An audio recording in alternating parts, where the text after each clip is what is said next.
किसान भाइयों नमस्कार। मैं डॉक्टर एस के पाठक आप सभी का इस मिठास कार्यक्रम में स्वागत करता हूं।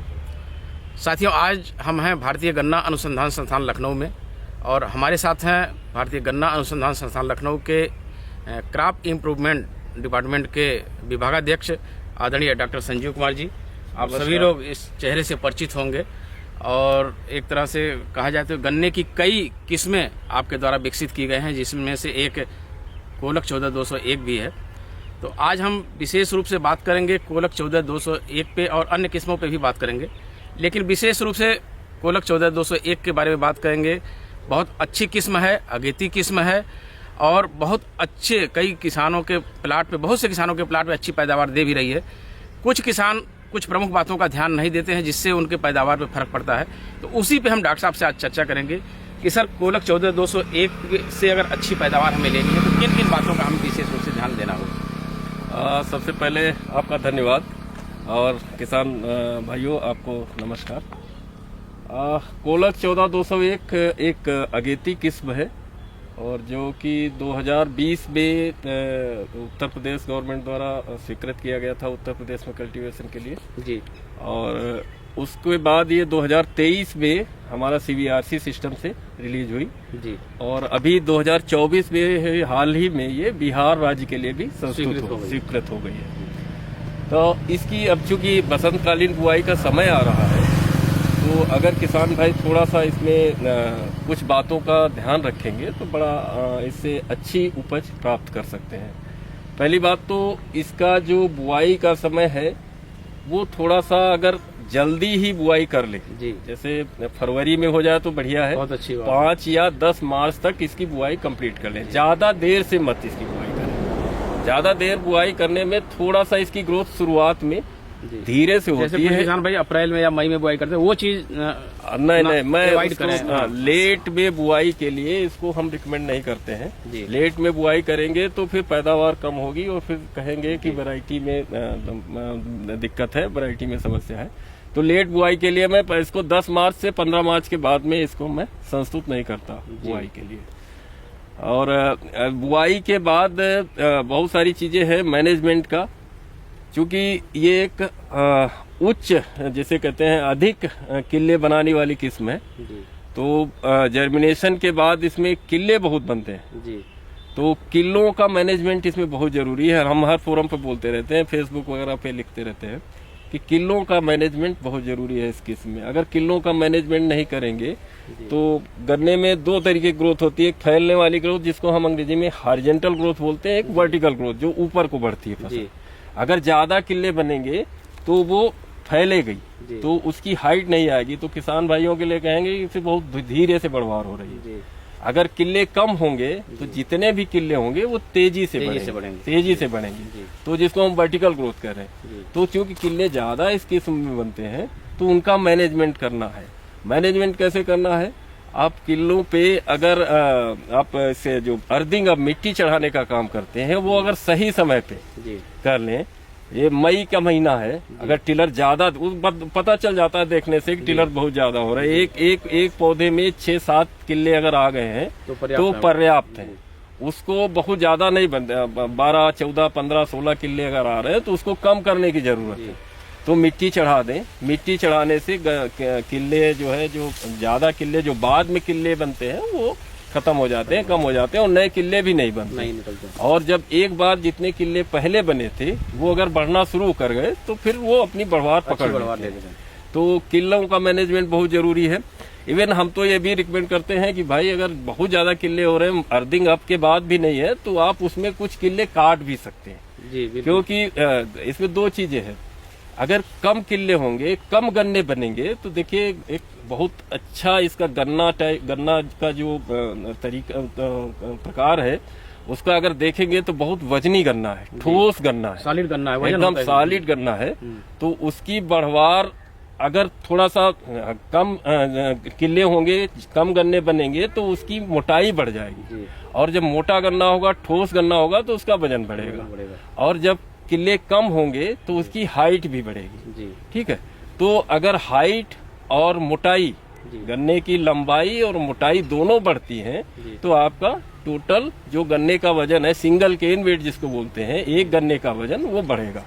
और अगर उसका कैलकुलेशन करेंगे तो 5-6 गन्ने भी अगर आप एक पौधे में बन जा रहे हैं जिनका वजन 1 किलो या 1.25 किलो तक है, तो ये मान के चलिए 30,000, 32,000, 35,000 तक एक हेक्टेयर में पौधे होते हैं। तो 35 के हिसाब से 1 किलो का गन्ने का है अगर, तो 35,000 पौधों से कैलकुलेट करें तो लगभग आपका 150, 160 के आसपास पहुंचेंगे, सब 175 तक पहुंचेंगे। और उनको अगर वजन में कन्वर्ट करेंगे तो आपकी लगभग 1500 कुंटल के आसपास आराम से आ जाएगी। तो बहुत ज्यादा टिलरिंग के पीछे मत भागिए। गन्ना कम हो, लंबे हो, वजनी हो, मोटे गन्ने पे बने तो उससे आपकी पैदावार बढ़ेगी। तो ये तो किले मैनेजमेंट करने से आपका इतना हो सकता है। अब दूसरी चीज आती है कि जब बुआई करते हैं तो थोड़ा सा जो आजकल वाइड रो स्पेसिंग की बात करते हैं, 4 फीट पे या 4.5 फीट पे और 2 फीट पे या 2.25 फीट पे जैसे अभी कर सकते हैं। तो अगर उस पे करते हैं तो उस पे आपको स्पेस मिलता है। उसके 2 फायदे हैं। आपके पास अगर छोटा ट्रैक्टर है तो आपको इंटरकल्चर से कर सकते हैं, आसानी से कर सकते हैं, रोटावेटर आसानी से चला सकते हैं। और जो पेयर के बीच का रास्ता है उस पे एक बार वीड मैनेजमेंट हो जाएगा तो आसानी से उस पे ये घास और खरपतवार का मैनेजमेंट कर सकते हैं। दूसरी चीज आती है इसका अर्थिंग अप। छोटे ट्रैक्टर के लिए बहुत सारी मशीनें अर्थिंग अप के लिए भी बनी है। एक डिस्क टाइप है, एक रिजर टाइप का है। तो उसको अगर मैनुअल अर्थिंग अप नहीं करा रहे हैं, और वो भी खासकर जब आपका थोड़ा सा गन्ना बड़ा हो जाता है, तो उसमें ट्रैक्टर से आराम से दोबारा भी मिट्टी चढ़ा सकते हैं। तो आपका वीड मैनेजमेंट भी हो गया, अर्थिंग अप भी हो गई। तो आप अपने ट्रैक्टर के हिसाब से 4 फीट 4.5 फीट पे आप उसकी प्लांटिंग कर सकते हैं। और जिससे आपका स्पेस मिलेगा तो गन्ने की मोटाई अच्छी होगी और हाइट अच्छी आएगी, तो सिंगल केन वेट बढ़ेगा, अल्टीमेटली आपकी पैदावार बढ़ेगी। दूसरा इसका जो आता है, एक आध और प्रॉब्लम आती है वीड मैनेजमेंट। वीड मैनेजमेंट का जैसे मैंने बताया कि शुरुआती दौर में, जब टिलरिंग होती है उस समय गन्ने इसके 14,201 की बढ़वार थोड़ी सी स्लो होती है, तो उस समय खरपतवार बहुत ज्यादा आते हैं। तो उस समय खरपतवार मैनेजमेंट करने की जरूरी है। और खरपतवार मैनेजमेंट करना उसका केमिकल से कर सकते हैं, निराई गुड़ाई करके कर सकते हैं। खेत साफ रखें जिससे क्रॉप और बीड का जो कंपटीशन है वो कम हो, जिससे बढ़वार हो सके।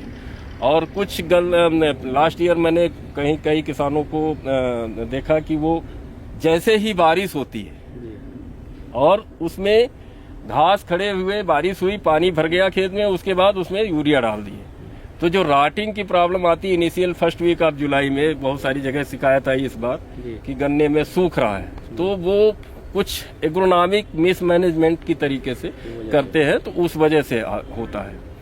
अच्छा, दूसरा 1 साल से और 2 साल से मैं देख रहा हूँ लोगों को शिकायत है इस दिसंबर के महीने में कि गन्ना पीला हो जा रहा है, पत्तियां पीली पड़ जा रही है। उसका भी रीजन है कि जब उसको मैंने पिछले इस साल भी गया था, मैं लास्ट ईयर भी गया था एक शुगर मिल में एरिया में, तो उसका जो रीजन पाया गया उसमें टॉप बोरर का जो आखिरी ब्रूड जो दिसंबर में आता है, जो आपको अगोला अगर निकालेंगे तो आखिरी पत्ती जो होती है, जो एकदम ग्रोइंग, जो अंदर जो लपटी हुई पत्ती होती है, जो एकदम नई निकल रही होती है, वो सूख रही होती है। तो उसको जब काट के देखा गया तो पता चला उसके अंदर कीड़ा बैठा हुआ है, बोरर बैठा हुआ है, जो उसका लार्वा है वो बैठा हुआ है। और वो नुकसान उस स्टेज पे बहुत ज्यादा नहीं करता क्योंकि क्रॉप मैच्योर हो चुकी है आपकी, तो वो पत्ती सूखने लगती है बीच की, उसके बाद उसके नीचे की जो अगोले की हरी पत्ती है उनमें पीलापन आने लगता है, जिस वजह से आपकी फसल लगता है कोई बीमारी आ गई, कोई पीलापन आ गया। लेकिन वो धीरे धीरे ठीक हो जाता है और उसको करने के लिए, लेकिन उसको वो न हो उसके लिए थोड़ा सा केयर करने की जरूरत है, आपको रेगुलर वॉच करने की जरूरत है, क्योंकि ये जो टॉप बोरर चोटी बेधक हमारा कीड़ा है, इसके अब लगभग 5 जो ब्रूड हैं हर स्टेज तीसरी पीढ़ी नुकसान पहुंचाती थी, लेकिन अब हर पीढ़ी इसमें नुकसान पहुंचा रही है। तो उससे बचने के लिए सबसे पहले तो आपको ये जानना जरूरी है, जो हम केमिकल कोराजेन यूज करते हैं या उसका जो प्रयोग करते हैं उसको किस स्टेज पे करें। लोग अक्सर अर्ली में ही जो ये आता है उसमें खासकर ऑटम प्लांटेड क्रॉप में जो मार्च में आता है मार्च में ही प्रयोग कर देते हैं, उसी मार्च में ही प्रयोग कर देते हैं। तो उसको और करने के बाद किसान भाई जानते हैं कि एक बार कोराजिन लगा दिया उसके बाद पूरे साल भर की फसल। ऐसा नहीं होता है, कोराजिन का भी अपना 3 महीने का समय है, उसके बाद फिर दूसरे ब्रूड आते हैं। तो अगर मार्च वाले कंडीशन में पिकिंग करवा लें, लीफ ऐसे मैनेज करा लें, लीफ से उसका कटवा दें, सूट कटवा दें, तो वो वाला ब्रूड कंप्लीट हो जाएगा, ठीक हो जाएगा। लेकिन अगर आप थर्ड ब्रूड को बचाना बहुत जरूरी है, क्योंकि सबसे ज्यादा अभी भी वही डैमेज करता है। तो आप मेरा एक ही पर्पज है कि कोराजिन को सही समय पे लगाएं। मई फर्स्ट वीक में बेहतर माना जाता है, मई फर्स्ट वीक में बेहतर माना जाता है, और उसको उसी समय लगाएं जिससे वो आखिर बाद के जो ब्रूड आते हैं उसको भी कंट्रोल कर सके, जिससे इस ये जो लास्ट में जो आखिरी नवंबर दिसंबर में आपका जो फसल में पीलापन या जो इन्फेस्टेशन होता है उससे बचा जा सके। देखिए, कई महत्वपूर्ण बातें डॉक्टर साहब ने बताई। समय से बुआई, कई बार किसान भाई 14-201 की बुआई जाकर के अप्रैल मई में करते हैं, तो बेहतर पैदावार अगर आपको लेना है 14-201 से तो आप समय से बुआई करें। 15 फरवरी के आसपास बुआई कर दें, या फरवरी लास्ट तक या मार्च फर्स्ट वीक तक भी कर दें तो अच्छी पैदावार मिलेगी। टिलरिंग की बात डॉक्टर साहब ने बताई कि जो अवांछित कल्ले उनको बनने से रोकने के लिए आप समय से अगर मिट्टी चढ़ा देते हैं तो निश्चित रूप से भी जो कल्ले हैं वो गन्नों में परिवर्तित होंगे और आपकी पैदावार अधिक होगी। कई महत्वपूर्ण बातें सर ने बताई। देखिए, इस वैरायटी की एक खासियत और भी है, पेड़ी की पैदावार इसकी बहुत अच्छी होती है, क्योंकि इसमें फुटाव बहुत अच्छा होता है। और आप सभी जानते हैं कि पेड़ी में हमारी जो कुल लागत आती है 22 से 23% हमारी लागत पौधे की तुलना में कम आ जाती है, तो पेड़ी की पैदावार भी इससे अधिक आती है। तो इन बातों को ध्यान में रख करके आप 14-201 से अच्छी पैदावार ले सकते हैं। सर, एक किस्म और जो इस समय किसानों में बड़ी लोकप्रिय हो रही है, भारतीय गन्ना अनुसंधान लखनऊ की 16-202, उसके बारे में भी कुछ किसान भाइयों को चाहेंगे हम। 16-202 एक अच्छी किस्म है, और ये कहे कि कोई कंपैरिजन नहीं है 14-201 और 16-202 में, मतलब उसको बढ़वार को लेके 16-202 थोड़ा सा फास्ट ग्रोइंग वैरायटी है, और इसको हम लेट प्लांटिंग में भी लगा सकते हैं। जो किसान भाई गेहूं काट के बोते हैं, गन्ना बोते हैं, उसमें भी इसकी प्लांटिंग कर सकते हैं। अभी कुछ, क्योंकि मैंने इसका बीज ये 16-202 लास्ट ईयर स्टेट गवर्नमेंट द्वारा 20 फरवरी को अडॉप्ट किया गया था, तो मेरे पास कुछ सीड था जो मैंने करीब जोड़ा था, लगभग 70 से 80 हजार बट मैंने लास्ट ईयर मार्च में ही किसानों को डिस्ट्रीब्यूट किया था, जिसमें से 200-300 बट जो किसान को दिया गया, एक प्रत्येक किसान को। जो उनका फीडबैक आ रहा है अभी तक ऑलमोस्ट 100% पॉजिटिव फीडबैक, बहुत अच्छी वैरायटी, दे आर सेटिस्फाइड, वो पूरी तरीके से संतुष्ट है। इस सीजन में मैंने अक्टूबर में लगभग क्या एग्जैक्ट 100% उठान हुआ, जो केन कमिश्नर साहब के यहाँ से अलॉटमेंट था। 10 लाख बट का मैंने डिस्ट्रीब्यूशन किया अक्टूबर के महीने में, और वो मोस्टली जो डिस्ट्रिक्ट थे वो सेंट्रल यूपी, अपना मध्य उत्तर प्रदेश और पश्चिमी उत्तर प्रदेश के थे, जहाँ पे अभी भी प्रॉब्लम है 238 की। ईस्टर्न यूपी तो काफी कवर कर लिया है। तो अक्टूबर के महीने में 10 लाख बट दिया। इसके साथ साथ मैंने 1000 किसानों को ऑनलाइन बुकिंग किया था, जिनको 300 बट प्रत्येक किसान को दिया गया 16-202 का ऑनलाइन के माध्यम से। और वही ऑनलाइन प्रक्रिया इसी फरवरी में भी मैंने अभी शुरू होगी, जिसका 1 फरवरी से मैंने किसान भाइयों को बोल रखा है, उसकी सूचना भी हो जाएगी वेबसाइट पे। 1 फरवरी से ऑनलाइन बुकिंग शुरू होगी। 16-202 का एक बैग यानी 300 बट के लिए किसान भाई उसको ऑनलाइन बुक करा सकते हैं। जो अक्टूबर में वो उसका जो तरीका था, जो सिस्टम बना था, उसी सिस्टम से फरवरी मार्च में भी सीड डिस्ट्रीब्यूट किया जाएगा उसके थ्रू। और इसके अलावा 6 लाख बट जो उपलब्ध है अभी, वो मैंने केन कमिश्नर साहब के अलॉटमेंट के लिए भेज दिया।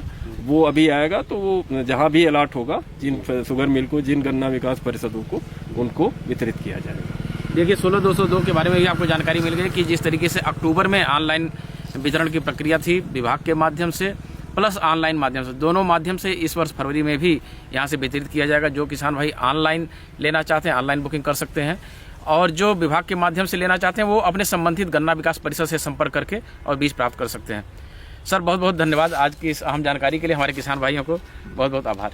सबसे पहले मैं आपका बहुत आभारी हूँ कि आप शाहजहांपुर से चल के यहाँ भारतीय गन्ना अनुसंधान संस्थान आए। आपका स्वागत है और आपको बहुत बहुत धन्यवाद कि इतने इम्पोर्टेंट टॉपिक पे आपने बात किया। Thank you. Thank you.